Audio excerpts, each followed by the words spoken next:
You sit a little longer by the Nile's edge, half listening to the old fisherman hum a tune that might be older than papyrus. The water laps gently at the bank, soft and slow, as if it too is reminiscing. The boat and the cat is long gone now, but the feeling lingers like the last note of a lullaby. You stand brushing dust from your knees and begin walking toward the cluster of homes just beyond the reed line, where oil lamps flicker in clay windows, and the air carries the faintest hint of toasted grain. The village streets are narrow and uneven, paved with pressed dirt, and the occasional stubborn cobble. As you move through them, your senses adjust faint echoes of voices, the rhythmic creak of rope-pulled well buckets, and an occasional snore from a roof, where someone has dozed off under the stars. It's deep night, but this is Egypt, and the air still holds the day's heat, radiating from the mud-brick walls like memories. You pass a shuttered stall where dried herbs dangle in neat, fragrant bundles. Sage, coriander, and something sharp you can't quite name. A pot sits beside the door, painted with, of course, a cat. Not an ordinary cat, but a proud creature in mid-step tail, arched eyes wide as if it's just heard something worth knowing. Just ahead, a stone bench rests beneath a fig tree. Perched on it, a boy not older than 10, his feet not yet reaching the ground. He swings them idly, eyes fixed on a small cat curled up beside him. The cat's ears twitch as you approach. So does the boy's attention. Waiting, you ask, mostly to be polite. He nods solemnly. For my uncle, he's expecting a message. You glance at the cat, then back at him. From a cat. He shrugs. Maybe, if it's important. You smile and sit beside him. The bench is warm from the day's sun, smooth from decades of use. The fig tree rustles gently overhead. You want to ask more, but the boy is quiet now, humming softly just like the fisherman earlier. Maybe everyone here hums. Or maybe it's just a way of telling stories without words. A dog barks in the distance. The cat beside you lifts its head briefly, then lowers it again, unbothered. You catch a glimpse of something tied to its collar, a tiny tube no longer than your pinky finger, bound in what looks like linen string. You don't mention it. Somehow it seems rude to ask. Besides, this isn't your message. A breeze picks up rustling palm fronds and sending a cluster of beetles skittering across the path. The boy laughs just once, light and surprised, and the cat flicks its tail in agreement. You stand nodding to the pair and continue your stroll through the sleeping village. It's odd how many cats you see once you start looking. Not a flood of them, not cartoon numbers, but more than you'd expect. One peeks from a low rooftop silhouetted by moonlight. Another watches you from behind a woven curtain. None of them seems surprised by your presence. If anything, you feel like the intruder in a city that, for all its human population, belongs just as much, maybe more, to its feline residents. And it's not just the living cats. The art reflects it too. You pass a courtyard wall painted with scenes of daily life farmers, harvesting barley, women weaving linen, children chasing each other with sticks, and in each panel, tucked somewhere subtle, a cat, sometimes lounging under a stool, sometimes chasing a bird, and once perched on the edge of a grain basket, eyes alert like a guard. Cats weren't just background decoration here.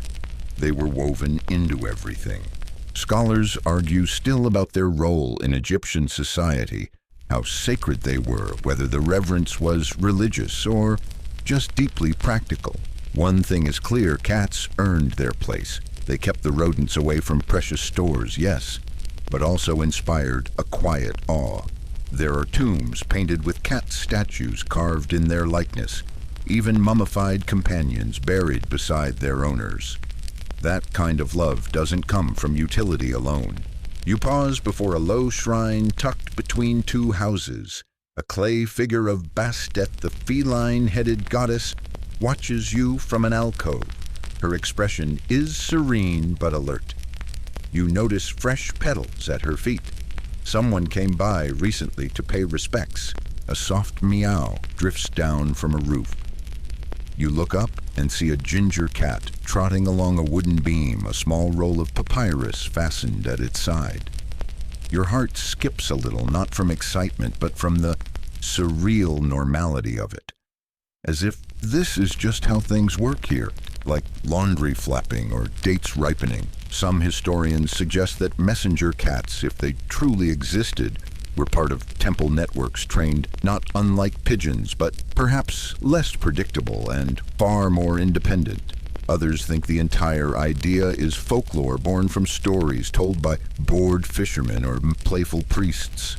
Still, the sheer number of similar tales told in places miles apart across centuries suggests something more than imagination. A cat streaks past your feet, brushing your ankle like a blessing. It carries nothing, no scroll or pouch, just speed and direction. You watch it vanish around a corner, and part of you wonders if it's off to deliver a love note, a shopping list, or just a greeting between friends. The boy on the bench fades from view behind you, and the village hum resumes a soft chorus of wind insects, distant laughter, and the occasional meow. You feel less like a visitor now and more like a participant. Not a local exactly, but something between. You pass an open window where someone snores, and beside it a cat perched like a guardian statue, tail curled around its feet. It watches you calmly like it knows something you don't. Probably does. You walk on deeper into the village, and the streets begin to narrow even further, less like paths and more like suggestions between buildings. Lanterns grow scarcer, and moonlight becomes your primary guide. It casts everything in silver: the curved lip of a clay pot, the frayed hem of a linen curtain, the whiskers of yet another quietly seated cat. Eventually, the walls open into a small courtyard, a round enclosed space ringed with columns so worn you can see the layers of time etched into them. The center is bare, save for a wide stone bowl filled with water, reflecting stars and the occasional drifting fig leaf. Around it, sleeping cats form a loose circle. You count at least a dozen, but there may be more in the shadows. A man in a loose wool robe leans against a pillar, arms crossed. His beard is gray, his sandals well mended. He doesn't look at you directly, but speaks as though he's been waiting. "They still come here, you know," he says, "even though the messages have stopped." You nod, unsure what to say. He finally glances over, eyes bright beneath thick brows. Not all of them, of course, just the ones who remember. You sit on the edge of the stone basin, careful not to disturb the cats. Their ears twitch, but they remain curled, little loaves of fur and heat. The man tells you stories, quietly, rhythmically, of how cats once raced the wind down trade roads, faster than camels and less demanding. Of how messengers learned to feed them on specific herbs to make them return to certain places. Of scrolls so small and light, written on palm slivers or beaten reed tied with blue silk or red twine, depending on urgency. He mentions a great tabby named Safet, who once carried a peace treaty between rival villages, only to nap on it for hours before completing the delivery. No one was mad. It was a cat, after all. You worked on its schedule, not the other way around. You listen. You believe him more than you expected. He stops mid-sentence, once glancing to the far side of the courtyard. A cat has arrived, sleek black eyes reflecting the moonlight like polished bronze. Around its neck, a familiar pouch. The man smiles faintly, then says nothing more. Instead, he gestures to a carved stone bench built into the wall. You lie back, arms folded behind your head, and stare up at the fig branches overhead. You think about everything you've heard, about the fragments and legends, the wax seals, the murals, the papyrus, scraps, the whispered bedtime stories. And somewhere between thought and sleep, the lines blur. You see a temple somewhere far upriver where robed figures stand silently in the sun.